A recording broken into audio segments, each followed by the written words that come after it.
Thank you, everybody, for coming to the Aaron Torres Podcast YouTube page. If you could do me a quick favor, see that little subscribe button at the bottom of your screen? Go ahead, click that subscribe button. Really does help our channel grow, our audience grow, and I really do appreciate it more than you know. So click that subscribe button. Appreciate your support. Now, here's the video that you came here for. All right, everybody. All right, back. Good to be back.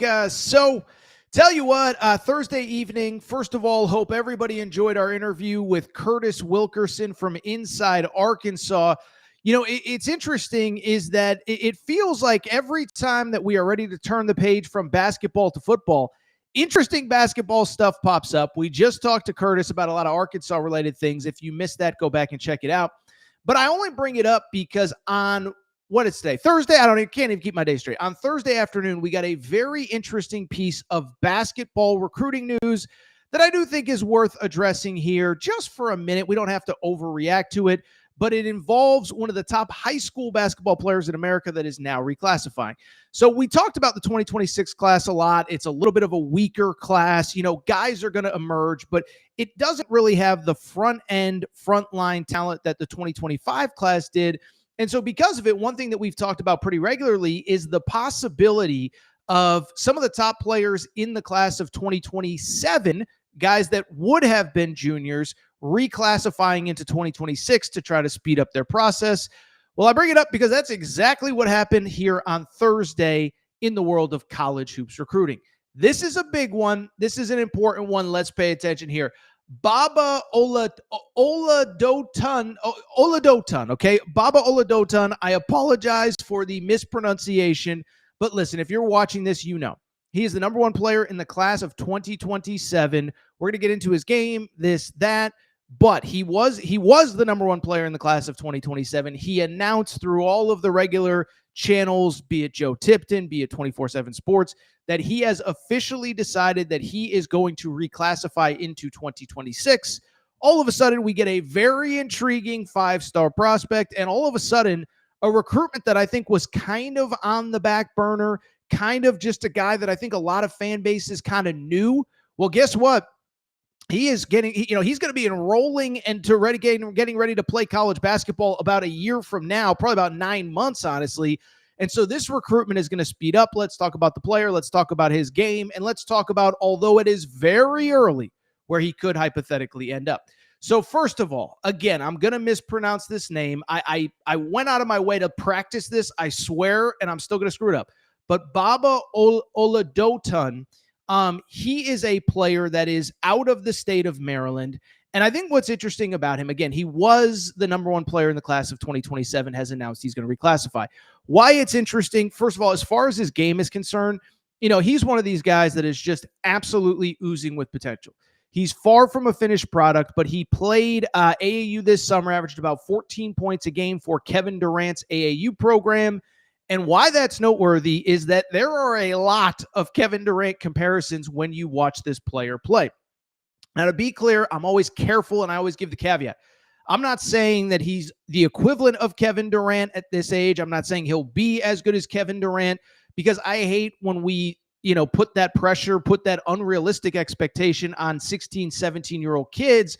And so I just bring it up because I'm not saying he's the next Kevin Durant. I'm not saying he will one day be one of the 20 best basketball players that has ever walked the face of the earth. But you can see similarities in their games. They're both from Maryland, by the way. Again, this kid played for Kevin Durant's AAU program. But most importantly, the way that he plays really does remind you of Kevin Durant. About 6'10", 6'11". He is not a low post player. He is not going to run to the paint and, go old school Patrick Ewing here. He is a player that plays on the wing. He has a ton of skill.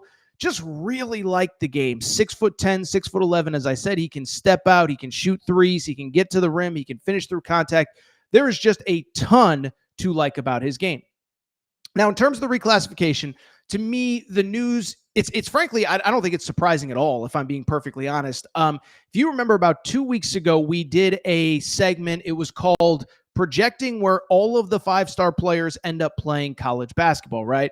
And we mentioned, I think it was either at the beginning or the end, I can't remember, but I did say something to the effect of like, listen, there's going to be some 2027 players that reclassify, and it's going to make sense. We mentioned Baba. We mentioned Bruce Branch, who's now the top player in the class of 2027. And it frankly just makes a ton of sense. First of all, I always like to give the caveat. You're moving up your draft clock by getting to college basketball earlier, okay? What do I mean by that? What I mean is that, remember, to be draft eligible for the NBA, two things have to happen. You have to be 1 year removed from high school, and you have to be 19 years old in the year that you plan on entering the NBA draft, okay? So for people who don't know what that means or why that matters, a lot of players, if they are projected to basically turn 20 in the year that they would be drafted, will then skip a year of high school to get to 19 to get to the NBA faster. Happened with Cooper Flagg. Happened with AJ DeBonsa. At various points in their high school careers, they decided to reclassify. It's happened with a ton of other guys through the years, Marvin Bagley, on and on. And so I just bring it up because it's a pretty common practice. This kid is, and you're going to feel old when I say this, but this kid was born in 2008, okay? Which means that the earliest possible he could be eligible for the NBA draft is 2027. So that is important because if he stayed in his original high school class, frankly, he wouldn't be eligible for, he would be spending a year in college and a year, frankly, in high school that he wouldn't have to. So by reclassifying, he now moves up his clock. He will play college basketball, not this coming year, but the following one. And then in theory, he's eligible for the NBA draft after not this season, but his freshman year of college basketball. So the reclassification is not surprising. I think it's especially not surprising when you look at that class of 2026. Listen, you know, it feels mean-spirited, like I'm trying to pick at the players in 2026. The bottom line is the class just isn't as good as others. And so it's kind of funny because we've talked about the opposite of this with Tyron Stokes, right? Tyron Stokes is a player that could have reclassified into 2025, but that class is so strong. I think Tyron Stokes is looking at it saying, you know what? I could move up. I could get to the NBA a year earlier, but does it make sense in this NIL era, come to college a year later, get NIL, then I could be potentially the number one pick. Difference between the number one pick and the number 5 pick, number 1 pick and number 3 pick, whatever Tyron Stokes would be, financially, there's a benefit to getting paid in college and then making much more on that first NBA contract as likely the number 1 pick. So I just bring it up because for Tyron Stokes, it did not make sense to reclassify.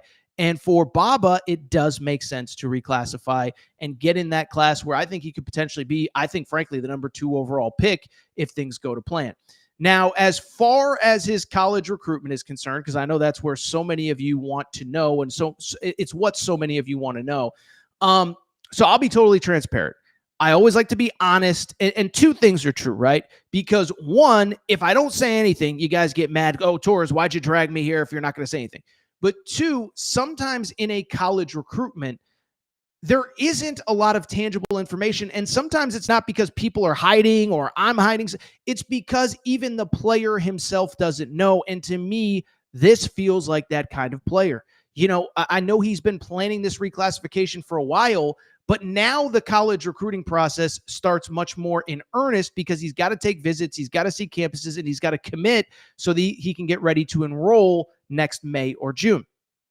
So because of that, I think in many ways it's a little early to kind of project where he's going to go, but I'll just give you a couple schools because if I don't, you'll get mad at me. But listen, he's from the state of Maryland. You know, I saw as soon as he announced his reclassification that it immediately became a, you know, is this a Maryland to lose kind of situation? I'll say this, you know, under a different coaching staff, I would feel like maybe if Kevin Willard was still there, he proved that he could get that one and done Derek Queen type player. I don't know transparently that that's the kind of player that Buzz Williams even wants to recruit.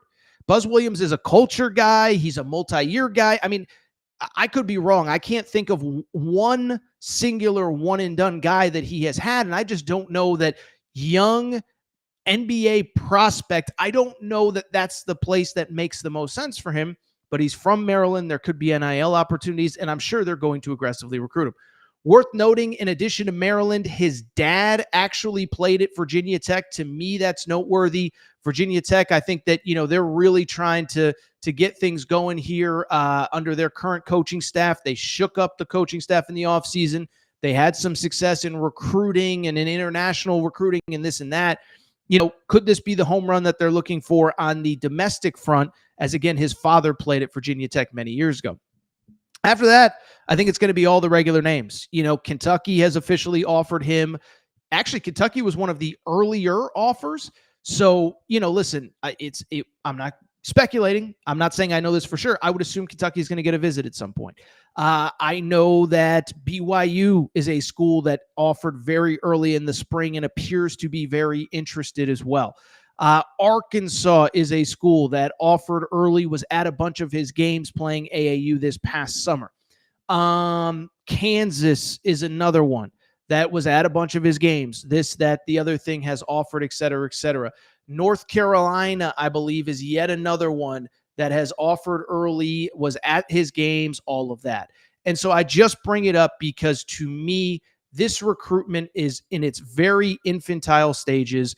To say, listen, I think, by the way, Gonzaga is another school that has been linked to him. Kansas is another school that has been linked to him.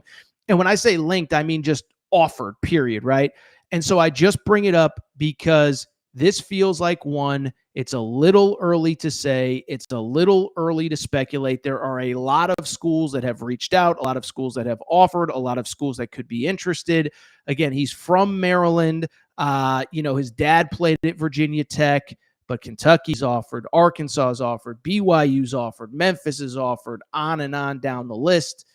So we'll see what happens from there. Transparent. And by the way, you guys know I like to keep it real.